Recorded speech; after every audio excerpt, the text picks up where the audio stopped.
Good morning, my friends. Today we are going to start reading The Magic Tree House number 12. It's called Polar Bears Past Bedtime. It's by Mary Pope Osbourne. So this will be the fourth thing that our friends are looking for, Jack and Annie, that they're looking for so that they can become master librarians. So let's see what we can find out. Magic Tree House number 12, Polar Bears Past Bedtime.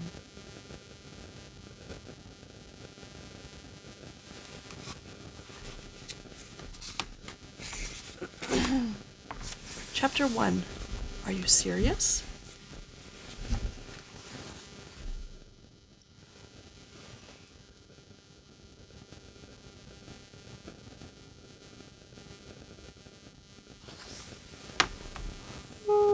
The strange sound came from outside the open window. Jack opened his eyes in the dark. The sound came again. Ooh. Jack sat up and turned on his light. He put on his glasses and then he grabbed the flashlight from his table and shone it out the window. A white, snowy owl was sitting on a tree branch. Ooh, the owl said again. Its large, yellow eyes looked right into Jack's. What does he want? Jack wondered. Is he a sign like the rabbit and the gazelle? A long-legged rabbit and a gazelle had led Jack and Annie to the magic tree house for their last two adventures. Ooh. Wait a second, Jack said to the owl. I'll get Annie. Jack's sister, Annie, always seemed to know what birds and animals were saying. Jack jumped out of bed and hurried to Annie's room. She was sound asleep. Jack shook her and she stirred. What? She said. Come to my room, whispered Jack. I think Morgan sent another sign. In a split second, Annie was out of bed. She hurried with Jack to his room. Jack led her to the window, and the snowy owl was still there. Woo, said the owl, and then he raised his white wings and took off into the night. He wants us to go to the woods, said Annie. That's what I thought, said Jack. Meet you downstairs after we get dressed. No, he says go now, right now, said Annie. We'll have to wear our pajamas.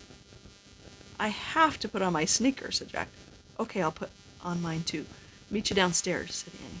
Jack pulled on his sneakers and threw his notebook into his backpack, and then he grabbed his flashlight and tiptoed downstairs. Annie was waiting at the front door. They silently slipped outside together. The night air was warm. Moths danced around the porch light. I feel weird, said Jack. I'm going back to put on some real clothes. You can't, said Annie. The owl said right now. She jumped off the porch and headed across the dark yard. Jack groaned. Oh, how did Annie know exactly what the owl said, he wondered. Still, he didn't want to be left behind, so he took off after her. The moon lit their way as they ran down their street. When they entered the Frog Creek woods, Jack turned on his flashlight. The beam of light showed shadows and swaying branches. Jack and Annie stepped between the trees. They stayed close together. Ooh. Jack jumped in fear. It's just the white owl, said Annie. He's somewhere nearby. The woods are creepy, said Jack. Yeah, said Annie. In the dark, it doesn't feel like our woods. Suddenly, the owl flapped near them. Yikes, said Annie. Jack shone his flashlight on the white bird as it rose into the sky. The owl landed on a tree branch right next to the magic tree house. And there was Morgan Le Fay, the enchantress librarian. Her long white hair gleamed in the beam of Jack's flashlight. Hello, Morgan said softly in a soothing voice. Climb up. Jack used his flashlight to find the rope ladder, and then he and Annie climbed up into the tree house.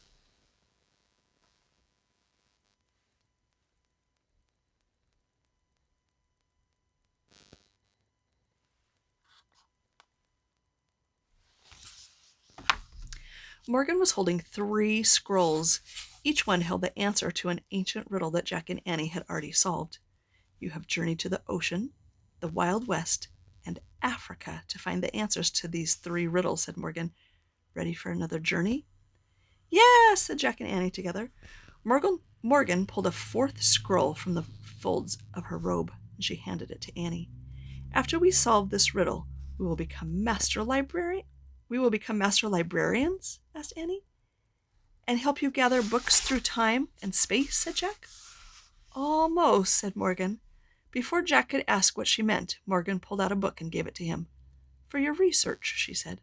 Jack and Annie looked at the book's title. Adventure in the Arctic. Oh, wow! The Arctic, said Annie. The Arctic, said Jack. He turned to Morgan. Are you serious? Indeed I am, she said, and you must hurry. I wish we could go there, said Annie, pointing to the cover. Wait a minute! We'll freeze to death, said Jack. Fear not, said Morgan. I am sending someone to meet you. The wind started to blow. Meet us? Who? Said Jack. Who? Said the snowy owl. Before Morgan could answer, the treehouse started to spin. It spun faster and faster, and then everything was still. Absolutely still.